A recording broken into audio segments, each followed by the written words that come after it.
Alright, ladies and gentlemen, let's get started here with our explanation of your budget spreadsheet and how you can use it. Now, I will start off by saying this. There will be some differences based upon whether or not you are using an iPad or a laptop or desktop. So, as we go through it, I'll try to mention some, but by and large, it should be just about the same thing the whole way throughout. Okay, here we go. On to the first thing here. Number one, here's the big rule, and I'm just going to even write it here.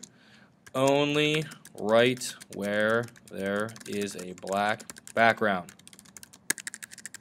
with a million exclamation points. Why? Because if you were to type, let's say right here where there's this gray background, if you look up top here, you can see it says equals G20 times 12. What that is actually is it's an equation. So what you're going to be doing as you go through this spreadsheet is only typing in some numbers that are specific to you, and then everything else will fall into place for you and be wonderful and beautiful. And it'll end up showing you whether or not you're over budget. It'll give you a smiley or a sad face.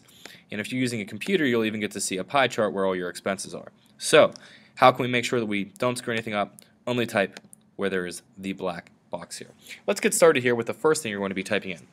Anytime that you have a budget, the first thing you need to know is how much income do you have? In other words, how much money do you have that you have available to you to spend?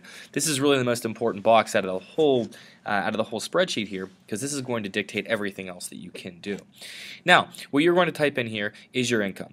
If you would like to use some stats that we have here, I listed some from a few years back. These aren't the most up-to-date, but telling us the lower-end salaries, middle salary, which is what a median is, or high-end salary of some specific jobs. Let's say you decide, okay, I'm going to be a dentist. I'm going to be early in my career, so I'm going to be lower-end. You might say, okay, let's put in this amount right here.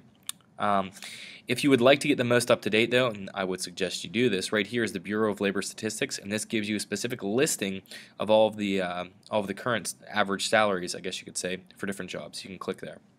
Anyways, type into the box what your salary is. That's first step. Next, college.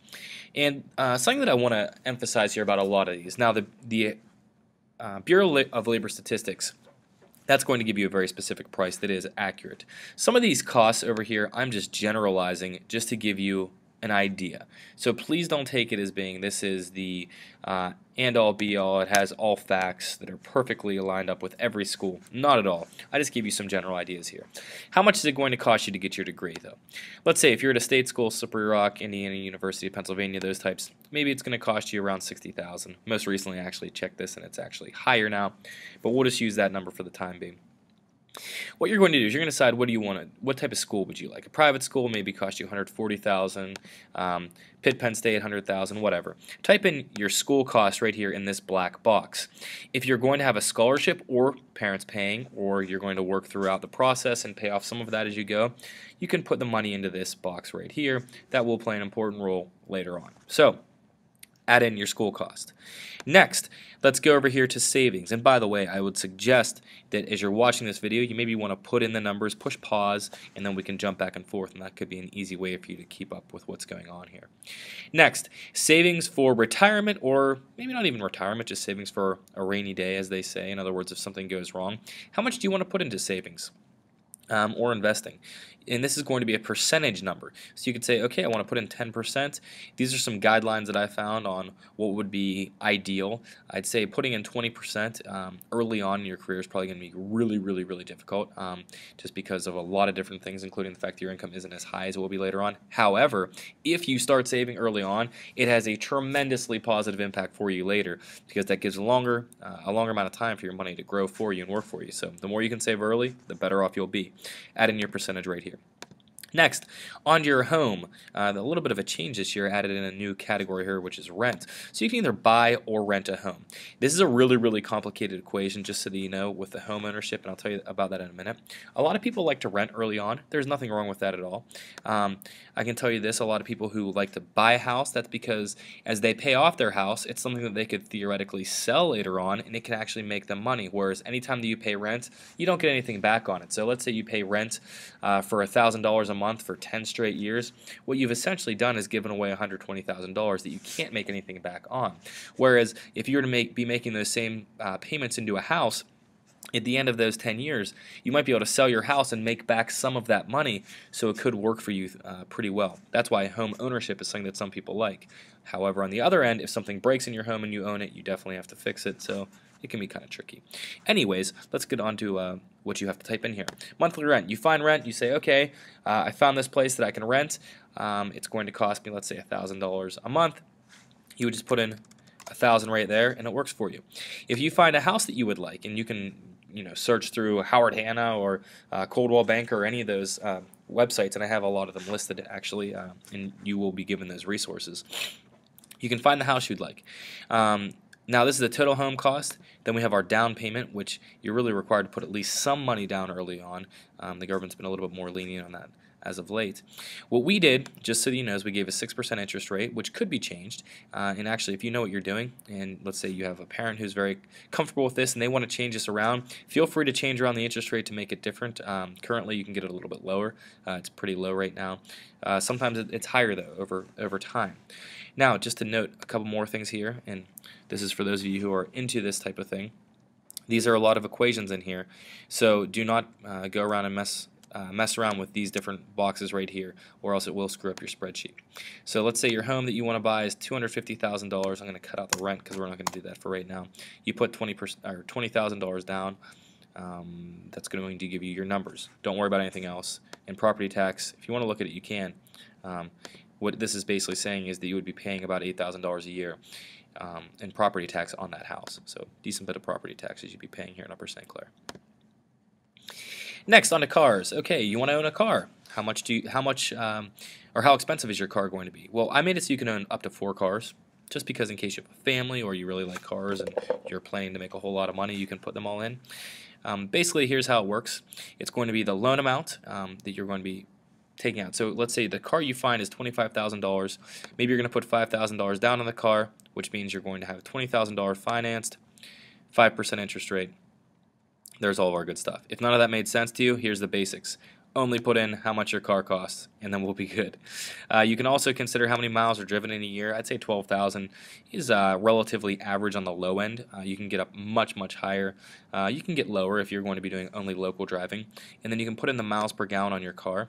Notice this cost right here for this car at 12,000 miles and 23 miles per gallon is going to be at about $1,800 per year you're spending on gas. So it's a decent bit of money. However, in terms of overall budgeting, it's not going to be the most significant factor that you have here. The cost of your car, cost of your house, much more significant. Cell phone plans, these are old plans and these are very, very generic. If I were you, I'd look this up or just ask a parent what they would suggest your cell phone plan could cost. Type in the black box again, how much that would be. Groceries. How much do you plan on eating out versus eating at home and getting groceries? That's going to have a dramatic impact on the amount that your groceries will cost you. Basically what I did here, just so that you know, is put a breakdown. Here's what breakfast, lunch, dinner would cost in terms of going out to eat versus always eating at home. So 135 versus 4914. It's really generic, and I'm not going to say it's perfect. You could definitely have something a little bit different. However, you also might want to consider other things you're going to add to that. Soap and shampoo, cleaning supplies, laundry detergent, paper products, all kinds of stuff. Put in the number here that you think you're going to be spending on groceries per week. Again, it might be good to ask a family member what would be more appropriate. Extra spending. How much shopping do you want to do per month on random stuff that you like? Maybe even just going out and having a fun time, going to the movies, whatever you would consider to be. Put in how much you want to allow yourself to spend per month right there in this box, and that's going to be an important expense too to consider. And then our last one is vacation. How many vacations do you want to go on? I put it up to 3 that you could put here. If you want to go on 5 or 6, just double the number in the box. It's not really a big deal overall. So there we go. I have 2 vacations now. I gave some very, very generic guidelines on how much vacations would cost, even though, to be honest with you, I have very little experience in this. So if you think you have better costs, or again, asking a parent would probably be a better way to go with this than using my numbers. Then lastly here, we have the big one here. And if you look at the bottom, this one's called budget. This is the really important spreadsheet that we have. I want to really, really, really emphasize to you, do not push buttons on this sheet. Why? Because every single one of these, let's get over to it, has an equal sign up in the top, if you notice that. And as we go through it, that means that if you mess up any of these, it's going to totally throw off your budget, and you're going to have to start from scratch and open up a new one. So, where are these expenses coming from? Most of them are just going to be coming from the things you've put in. And then what it will do is it'll put in this box at the bottom here what's left. Now, if it is in parentheses, then that means you are in debt. So right now it says you have 41,000 extra dollars. Great job, you are under budget. You get the big smiley face. If, however, and we're going to cut back our income dramatically, if, however, you're not making enough money, then what will happen is it'll be in parentheses and it'll say you are over budget, you need to drop some expenses, and then we've got little tears coming down the face with the open. Yeah, really, really sad. Now, what is it that we're really looking at here, and why is there so much stuff? What I wanted you to consider is this: where is your money going all the time? Like per working hour, how much money do you have in income? So let's say that if you're making $50,000 a year, that means you're making about $17 per hour, and of that, you're going to be spending about $5.50 of that on your mortgage and $2.83 on your property tax. That's a lot of money going to those specific places. In your case here, you're spending about $5 an hour going towards groceries. Why do I show it to you?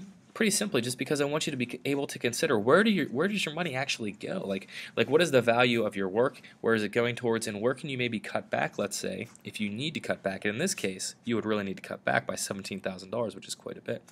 Now, if you are using the iPad version, you're not going to be able to see this. You will just see a list, and I'll show you really quickly, a list of these expenses here in the back, basically dividing up where your expenses are going. But if you're using a computer, it'll actually throw all this into a pie chart for you and show you where exactly your expenses are going. So you can see, in this case, that you're spending a whole lot on your mortgage and rent, a whole lot on food, and a pretty decent amount on car costs, and vacation's pretty big there. Taxes, not so much. I'd have to look back at that and see why your taxes were so low. However, property tax wasn't included in there. That's really just on some other tax that we need to look at here. But nonetheless, you can get the idea here is that how this works. That's how you function in the spreadsheet. Remember, the key rule is only type where it's black. Got it? And remember, if you can't make it balance the first time, go and make some adjustments here so that you can make it balance and so you can budget yourself effectively, which is something that a lot of people in America struggle with today. All right? Hope that was clear for you.